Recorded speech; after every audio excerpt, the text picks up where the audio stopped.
Yeah, no.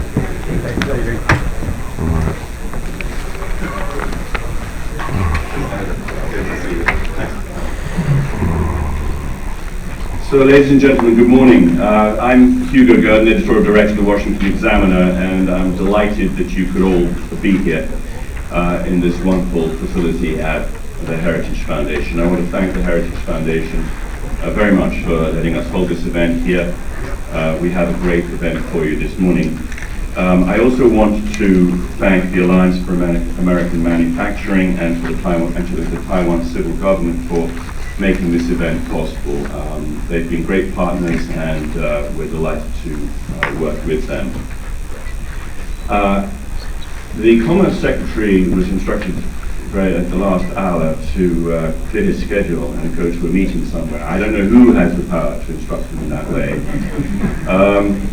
But he sends his regrets, and I will be following up and making sure that whoever instructed him to be somewhere else knows our disappointment. But we have still a fantastic event for you this morning, and with Senator Ben Sasse, who is on the Trade Subcommittee, and later on Senator Joe Manchin on the Energy Committee, who's deeply involved in discussions about trade. And with TPP, Nafta, both live issues, and what the administration itself even sometimes referred to as the trade war with China having an armistice at the moment, there's an enormous amount to discuss. So I'm not going to take any more of your time. I just want to thank you for being here. I want to thank Senator Sasse for being here, and he's going to be having a discussion with Tim Carney, the commentary editor for Washington Examiner, who is one of our in-house experts on trade. So please give him a warm welcome, and thank you.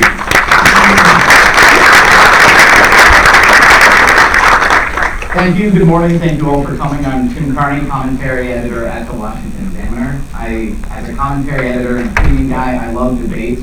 The funny thing about trade is for years there wasn't that much of a debate on it. Of all the issues there were, economists generally agreed free and open trade benefits all the nations involved in it. You had agreement in the leadership of both parties in effect in favor of generally more open, more robust international trade. So you had agreement across the media and political elites on this issue, yada, yada, yada. That's how we got Donald Trump in effect. That you had one guy who stood out from the consensus, and I think that's a big part of why he won, and we're seeing some of the interesting effects these days. So I'm glad to bring here Senator Ben Sasse, who is one of the more outspoken senators on trade. He and I have in common, we were at the St. John's College together at the same time. I knew he looked slightly familiar. I think we played pickup basketball against one another. Which is why you know this can get honest work now. Exactly. St. John's is one of those books where you just read great books instead of going to a real college. I will not ask you the first question that I should ask a St. John's graduate, which is what is virtue and can it be taught? Instead, I will say that during the former Wilbur Ross panel. I just want you to tell me what you think is the most important thing that people in Washington sometimes get wrong about trade. That trade is almost always overwhelmingly the win-win. Pardon me. Trade deals are not two countries, or the effects after a trade deal are not about two countries. They're about lots of individuals and individual firms inside those two countries that are voluntarily doing stuff. They wouldn't do it unless both sides were winning. So there's sort of a broad public sentiment now, and I appreciate your setup for this, that we used to have a long consensus in this country in favor of free trade, and now it's been eroded really rapidly. I live in probably the most export-dependent state per capita in the union. And I don't poll this, but I've seen some recent polling. And when I was running for office 4 years ago, Nebraska was roughly a 70-30 pro-free trade state. I'm seeing some data recently which And would that's mostly suggest agriculture. I'm a historian, so usually my job is to speak against hyperbole. Historian's job is to be boring at a party, and whenever anybody says there's been lots and lots of change, usually our job is to say, actually, it's almost all time. There's just a tiny little bit of change. There's always a tiny little bit of change and a lot of continuity. You just think this is the most extraordinary moment in human history because humans are narcissists and you're here, but really, reality hasn't changed that much. Usually that's the historian's job. I'll say something historically hyperbolic. I think Nebraskans live on the most productive land in the history of the world. The most productive time in the history of agriculture, the most productive place. And we grow more food than we could conceivably consume.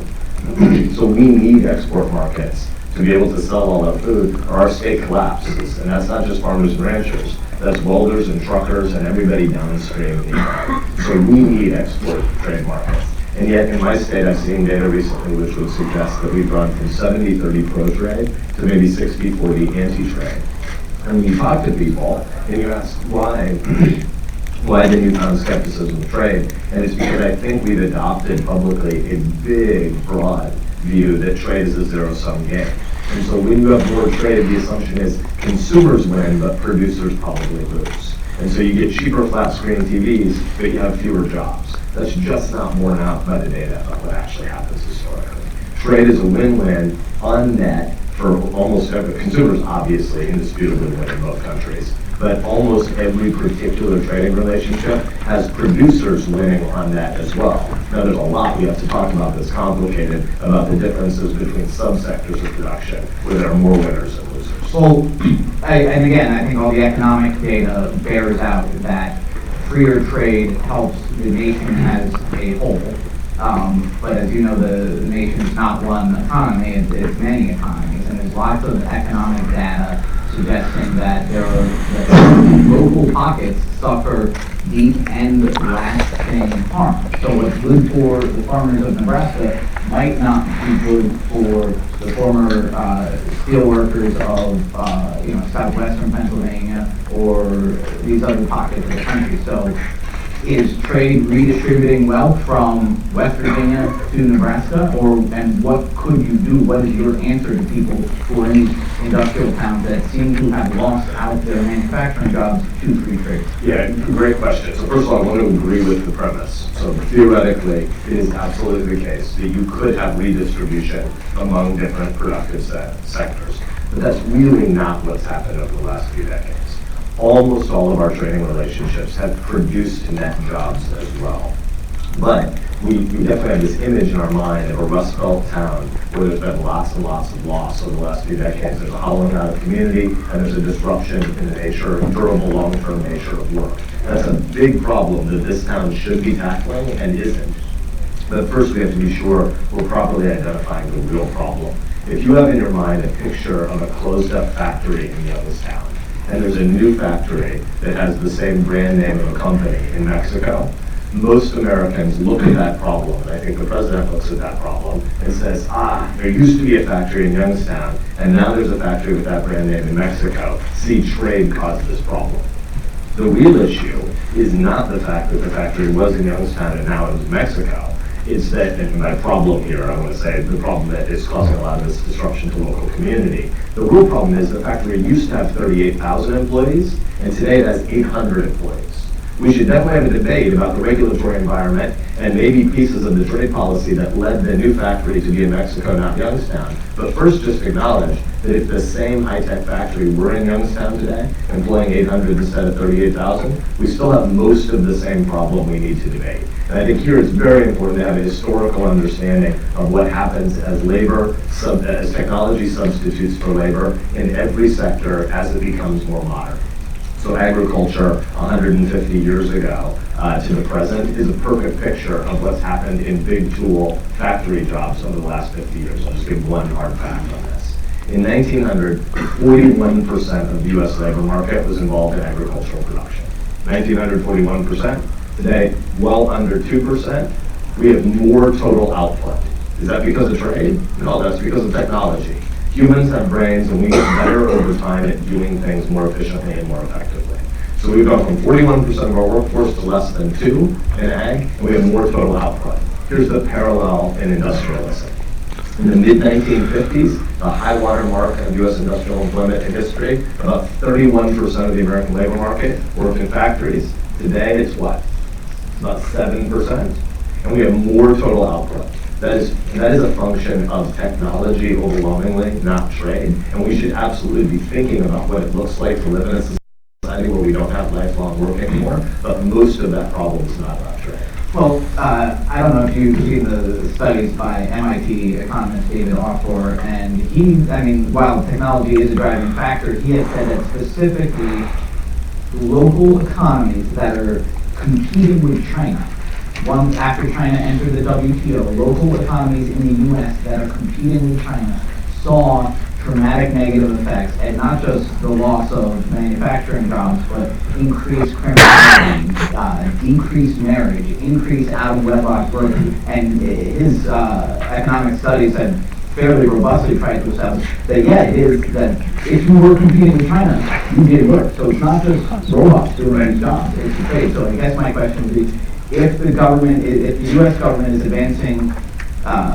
advancing trade through trade deals, does it have any responsibility, does it have any capability to help these places that are suffering from trade? Yeah, I think so. First of all, really good data that you're pointing to. A number of folks, but him in particular at MIT, have done really good work on this. And I think the hollowing out of local community, particularly when you have one primary employer, and then that primary employer ends up in competition with China, there are a bunch of consequences of that. And I do think, even though I'm a local limited government and a small government guy, I do think the federal government has a responsibility to have rational trade mitigation policies. And one of the downstream effects and how dysfunctional DC is that we have programs that are called trade adjustment assistance. We have trade mitigation policies, and nobody would credibly go out and say, these are well thought out programs that work well. They end up becoming a slush fund for politicians.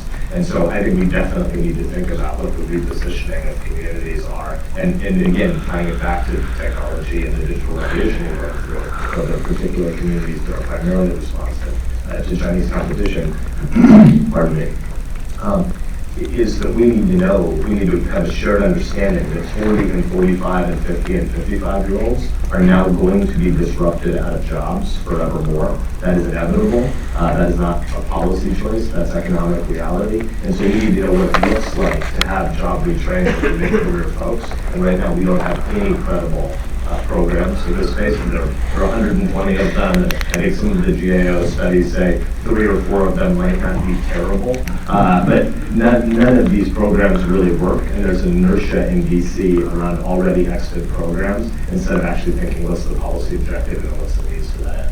So to take one more step from the theoretical towards the specific, the current and recent trade discussions with China that the administration has been engaging in have, well, first the general question about it.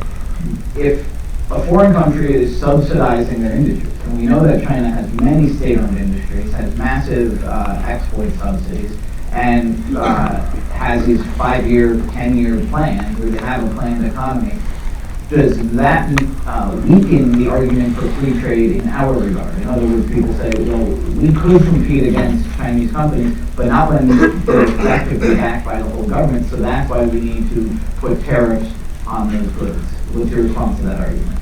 The main thing it does is it strengthens the argument for bigger trading blocks of people who believe in free trade and transparency and the rule of law and open seas. So since China is a bad actor, and your opening question, I think, was about what are the things that we most misunderstand about trade. And I guess my headline on that has to be that trade is usually a win-win, not a zero-sum game. But a close second would be, what is the trade product deficit?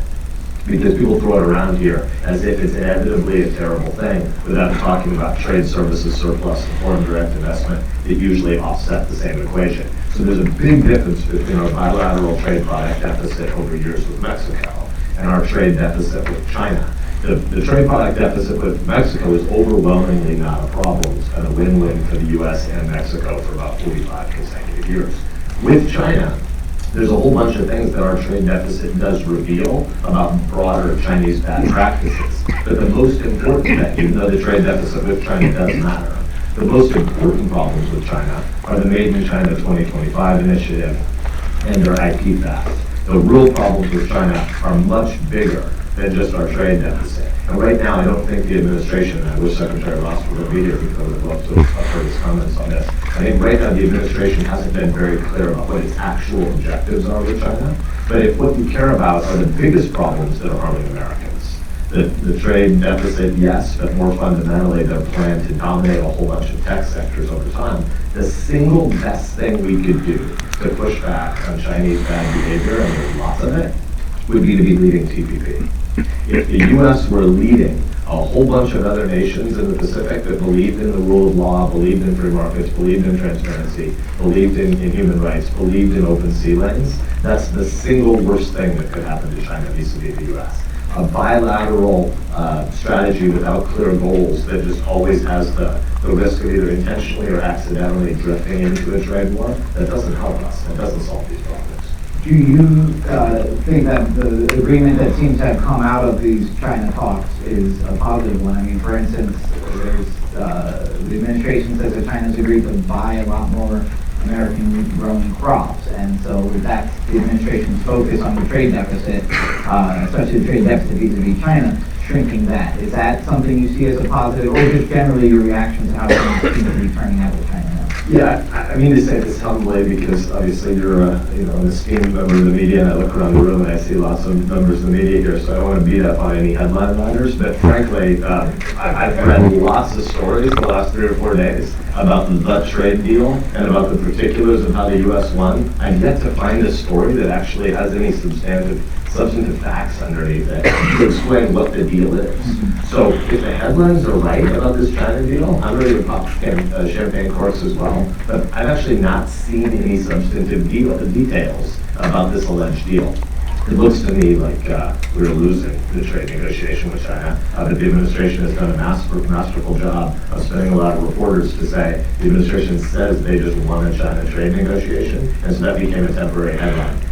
Living in a place where our farmers and ranchers need to export to feed the world, I had a bunch of them in my office all morning yesterday, and none of them are very excited about the current status of trade negotiations with China. They're glad that there's a diminution in the risk of what looks like a precipitous trade war, but that looks mostly like the administration is walking back from its opening bellicose rhetoric, not because much has actually happened.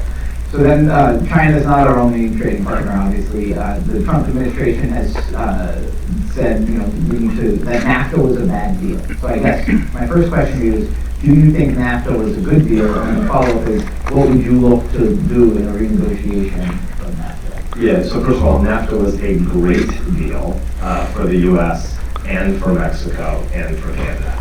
The idea that NAFTA was a bad deal is just not borne out by any actual data. And so that's one of the really discouraging things about the way NAFTA negotiations have gone, is it starts with the premise that somehow, to quote some senior administration officials, the U.S. got screwed in NAFTA. Recently, somebody at the top of the executive branch used the phrase that NAFTA is the single worst deal in the history of the world, either political or economic. That's just nuts, right? I mean, at the end of the day, NAFTA has been unbelievably good for the U.S. and for Mexico and for Canada. And the problem is that there's a senior White House official who whispers in the president's ear and says on a regular basis, NAFTA's been really good for Mexico.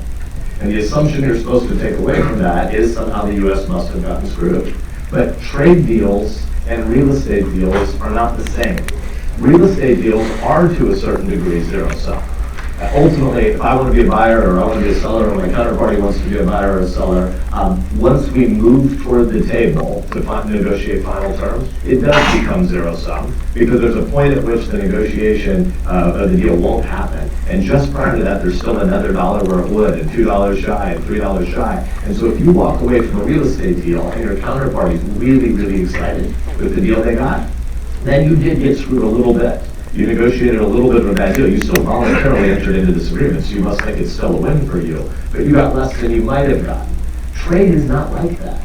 Trade is win-win. Voluntary parties are agreeing to make exchanges. And when lots of people do that on both sides, you have more and more trade, so it's a win-win.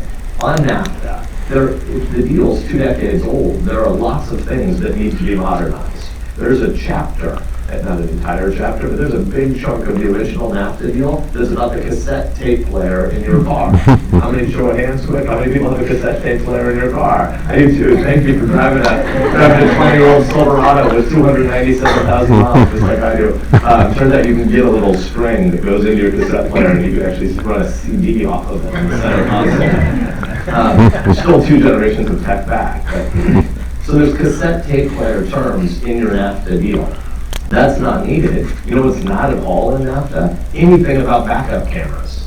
Every car now has a backup camera. So there's a lot of modernization that's needed in NAFTA, but not because we're losing. There are particular anti-competitive behaviors that should be targeted in a new NAFTA deal. The Canadian defense of their dairy industry is really inequitable, and we should try to make some changes in that. And there are particulars that need to be negotiated. But the opening premise that NAFTA has been bad isn't true. It's been great for U.S. consumers, and it's been very good for U.S. job creation on the whole. Do you think the Republican Party is still a free trade party? I don't know what the Republican Party is right now in general, and that's not a specific attack on anything of the last 15 or 18 months. I mean, much more generally, we are going through a massive revolution in America. I really do believe 500 years from now, we will look back at this moment, and we won't, but people will look back at this moment, and no one will talk about political polarization or what Hollywood tweet went viral the fastest. The headline on our moment is that the digital revolution is undermining long-term jobs. We still think of jobs in our head as nouns, and jobs are going to become verbs. McKinsey has a study that suggests that half of the U.S. labor market will be freelancers within 3 years. Think of that. And sort of an Uberization of the production side of the economy. Half of people will be freelance. By 2030, 55% of today's global economic tasks, not whole jobs, but 55% of global economic tasks will be disrupted by already extant AI technologies. This is not new AI that will come online. This is currently available AI being broadly disseminated. We're going through a digital revolution that is undermining place. There's a halving of friendship in America in the last 25 years. The nuclear family is in collapse. 59% of babies born to women under age 30 have no connection to dad now. And we have massive hollowing out of local community, of workplace, of neighborhood, of family, of friendship. And so these two political parties should be competing to explain what America should look like in 10 years and what the downstream subset of that that's amenable to policy solutions. Most of what's happening is so much bigger than federal policy, but these parties should outline a vision of where the country is headed, and neither of them are doing it. They're both living sort of a retro nostalgia game that's mostly about sort of rage-based politics. And so going from being a pro-free trade party to being a apparently anti-free trade party is not because anybody thinks that's the right constructive play for the future, because it's the right way to capture a whole bunch of angst for the short term. So I can't speak to the Republican Party on trade, because I think much more broadly it's hard to articulate any clear Republican vision. But when you talk about the angst or the rage or the nostalgia, nostalgia seems like a fine thing. It used to be more likely that you were born to a married couple. It used to be more likely that a guy with just a high school degree could get a good job, make a good living, raise a family, and eventually even get a fishing boat. And it's not just material, as you're pointing out, that the communities are eroding and collapsing. And if we combine that sort of conservative insight that, 1959 had a lot of good things going for it, and then you combine the studies, especially from David Alford at MIT, and you say, these communities seem to have been eroded in part by their exposure to Chinese trade, then can you make a socially conservative argument, even if opening up us to trade is good for the economy, it might not be good on net. That the economic cost of protectionism might be worth it if it's protecting nuclear families, communities, Little League, and all that stuff. So great framing of the question, and I'm not being combative with you, but I wish the Secretary were here so we could have this debate together. Is it the administration's position that protectionism is going to bring those things back? Obviously not. Right? If you could, I'd love to have that debate because there's a strong argument for it. If protectionism could bring back neighborhoods and nuclear families and lifelong employment, it'd be well worth discussing. A lot of people would reasonably embrace that against some of the benefits of free trade. But the problem is none of that's going to happen. It is fundamentally cruel to lie to people and say, by government policy, we're going to make your community stable again. We're going to restore Tocquevillian thickness where you're from by government policy. It isn't true. Hunter-gatherers and farmers, not farmers where I live, the most productive producers in the history of the world. I mean, from the agricultural revolution 11,000 years ago until about 150 years ago, when you still needed lots and lots of labor inputs to farm, hunter-gatherers and farmers didn't have job choice. They just had becoming 8 or 10 or 12 or 14 years old and doing more of what mom and dad and grandma and grandpa had always done, right? Job choice is a function of industrialization and urbanization. It's only a century and a half old. And lots of good things came with industrialization, despite the fact that there was a whole bunch of disruption when it first came about. Eventually, social capital was restored in urban ethnic neighborhoods that mirrored a lot of what social capital had looked like in agrarianism, in rural communities like where I'm from, or the quintessential New England town green. But once you had that social capital, there was an assumption in cities, there was an assumption that an 18-year-old kid could graduate high school and get a job at the factory, and he was going to have that job until death or retirement, and you were going to be able to have an upper middle class life with that noun of I'm a machinist, or I'm a trucker, or I'm an X, or I'm a Y. That is simply not what's going to happen. It's May, so we have lots of high schools and colleges walking commencement this week and next week. The average college graduate in America right now is not, this month, is not just going to change jobs, but they're going to change industries 3 times in the first decade after they leave college. If they're not prepared to be a lifelong learner who can mitigate those moments of disruption when technology comes and decimates, again, not just their job in their firm, but their whole industry, they're not going to make it in life. And so what we need to be able to do is help people understand that the future is going to require a much more resilient sense of not just individual responsibility, but more fundamentally communal connection. And we're going to need to see the restoration of local community. None of that stuff is actually going to come by protectionist. So, and I don't think you're suggesting that that connection will come by a government a federal policy either. But if trade is good, to press this issue a little bit further, should the federal government be promoting trade, or should it simply be in the business of removing roadblocks to trade? So this is the argument for things like OPEC and the Export-Import Bank is trade and exports are good. This is something the White House agrees with. This is something half of all Republicans and almost all Democrats seem to agree with.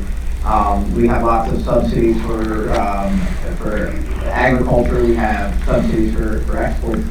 Is that good if trade is good? Usually no, because it ends up being the federal government picking winners and losers. But like with trade in general, the government does have a responsibility to go fight for trading relationships. And again, the bigger the trading bloc, the better. So there can be a broader consensus as opposed to just tit for tat about where there's bad action on the other side. There may be cases where the U.S. needs to respond to specific bad action, export subsidy by other entities. But by and large, entities like the Export-Import Bank in the U.S., and here I'm not trying to give you too much credit, but you're one of the people who's written well on this, I think, that there's a belief that if the U.S. government doesn't solve a problem, markets would never solve these problems. Well, during the time that the Export-Import Bank has been hamstrung for a time, it turns out private finance has started to come together and build a whole bunch of plans about how you would do export financing, even in a world absent U.S. subsidization of that export financing. So by and large, what the U.S. government should be doing is ensuring that U.S. firms and U.S. families have a level playing field when they enter some of these foreign markets. The U.S. government should not be trying to pick winners. So then we talked about NAFTA and China looking in the other direction. One of the things this administration has talked about in our editorial page that we generally like is the idea of a bilateral trade deal with some European allies, specifically the UK. And that that it doesn't have some of the downside of trade deals with the developing world, and that we're not opening ourselves up to the global wage market, but that we can pursue more of those. This administration is averse to some of these bigger trade deals, NAFTA and TPP. couldn't it be fruitful to pursue multiple bilateral deals aimed at lowering barriers and subsidies? Yes. I don't know the whole rest of your agenda, but I see Dan Henry in the front row, and I hereby nominate him to sit for a subsequent interview with you today on this topic. The U.S. should be prioritizing the biggest markets where we could have bilateral. We should have a UK-specific trade deal now, post-Brexit. But in the Pacific, we should be leading TPP. But if the administration is opposed to a 12-sided trade negotiation, we should be pushing fast and hard on a U.S.-Japan deal now. Why do you think the public, why do you think the anti-trade message resonated? You cited some sort of economic fallacies in the beginning, that it's a zero-sum thing, but also the community. Well, I guess if that's this more forward-looking, do you think it's possible, and how would you go about persuading Nebraskans, Republican voters in general, of the virtues of trade? Yeah, well, first of all, that's kind of be a subset of the bigger point, because you said those community things, but I know you care deeply about them. I mean, the things, here's what's happening in our moment. Technology is telling us we can be free from time and space at the same time that all the happiness literature, so whether you come from a theological framework like I do, or if you're St. John's Aristotelian, it turns out that sociology is now telling us the exact same data that theology and philosophy have taught us for a really long time. The things that make people happy are ultimately about roots. The happiness literature suggests that the only four things that really drive you to happiness is not how much money you make. What makes you happy is, do you have a family? Do you have a couple of real friends? I mean, not Facebook friends, not Senate friends, my good friends from the state of Vermont, right? But actual friends who, when you're happy, they're happy. When you hurt, they hurt. Not because they choose to, but because they love you. They have an expansive sense of the self with you. Your work, statistically, the biggest driver of human happiness is, do I think I'm needed? On Monday morning when I leave home and go to work, do I think somebody needs what I do? Do I matter? And do you have a theological or philosophical framework to make sense of death and suffering? The first three entirely and the third a little bit are all about place. Family is about embodied relationships. Friendship is about people that you actually share life with. Work is about the place where you work and the people you work with. And theology is primarily about, or largely about, the gathered community that worships God. All those things that drive happiness are about roots, and technology is screaming at us, you can be kings. You can transcend time and space. It's pretty great when you want to travel and go see something across the world that we can get there easily. There's a whole bunch of benefits to the fact that all of us have a supercomputer in our pocket right now. I love that I could do Uber Eats last night when I worked late at the office. Right? There's a bunch about the latest app on my smartphone that I find really interesting and is actually eliminating a lot of the drudgery out of certain tasks in the world. That's great, but technology is not going to create community. Technology is mostly undermining community. And so the things that are really fundamental to this conversation are culture's upstream from economics, and economics and culture are both well upstream from politics. And so none of these conversations can be had in a neat and orderly way if we start with the policy fights. We need to start with the bigger assumptions about what makes people happy. And it turns out one of the things that makes you happy is, can you provide for your family and do you have meaningful work? Well, it turns out in a world that is flatter and flatter and flatter, Tom Friedman style, we need more export markets for more of the job creators in the U.S. 10 years from now and 20 years from now. So free trade is the right answer, as long as we know what questions we're asking. Free trade is not the source of hope or meaning.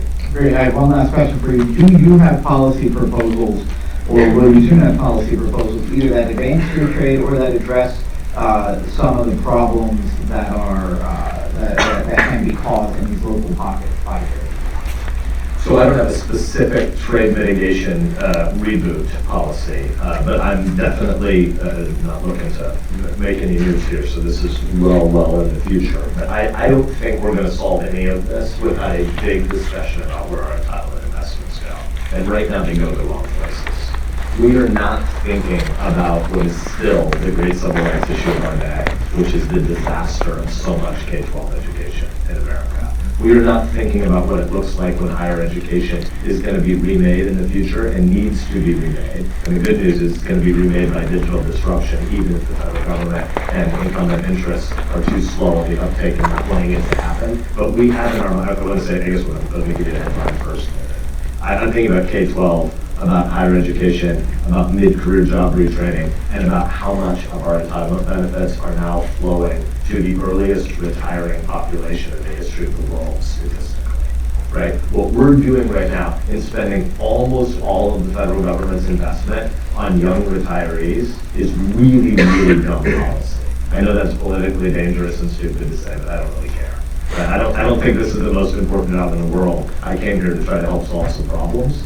And we live in a world where life expectancy is arcing toward the moon.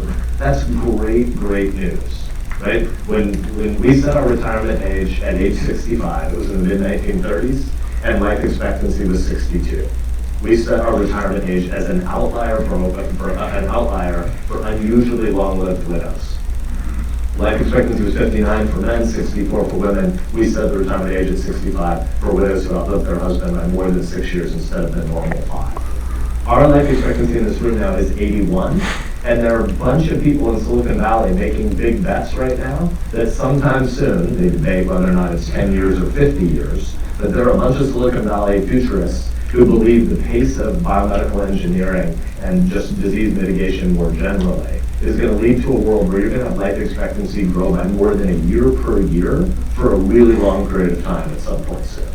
Some people think the outer bound on that is 150-year life expectancy. Some think it's a 2,000-year life expectancy.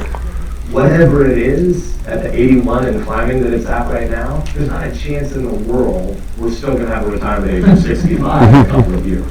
It's just not true. Right? My 7-year-old boy has a 50-50 statistical chance, according to today's CDC tables, of seeing age 100. 50-50 chance of being 100. That's great. There's no way he's going to have 35 years of publicly subsidized retirement. And right now, all of our entitlement money, all of our federal budget is really about spending money on people who are between 65 and 80. We need to radically rethink how much of that money should be about helping mid-career people become productive again when they're disrupted by exactly the same types of forces you're talking about. All right, Senator Sasse, thank you very much.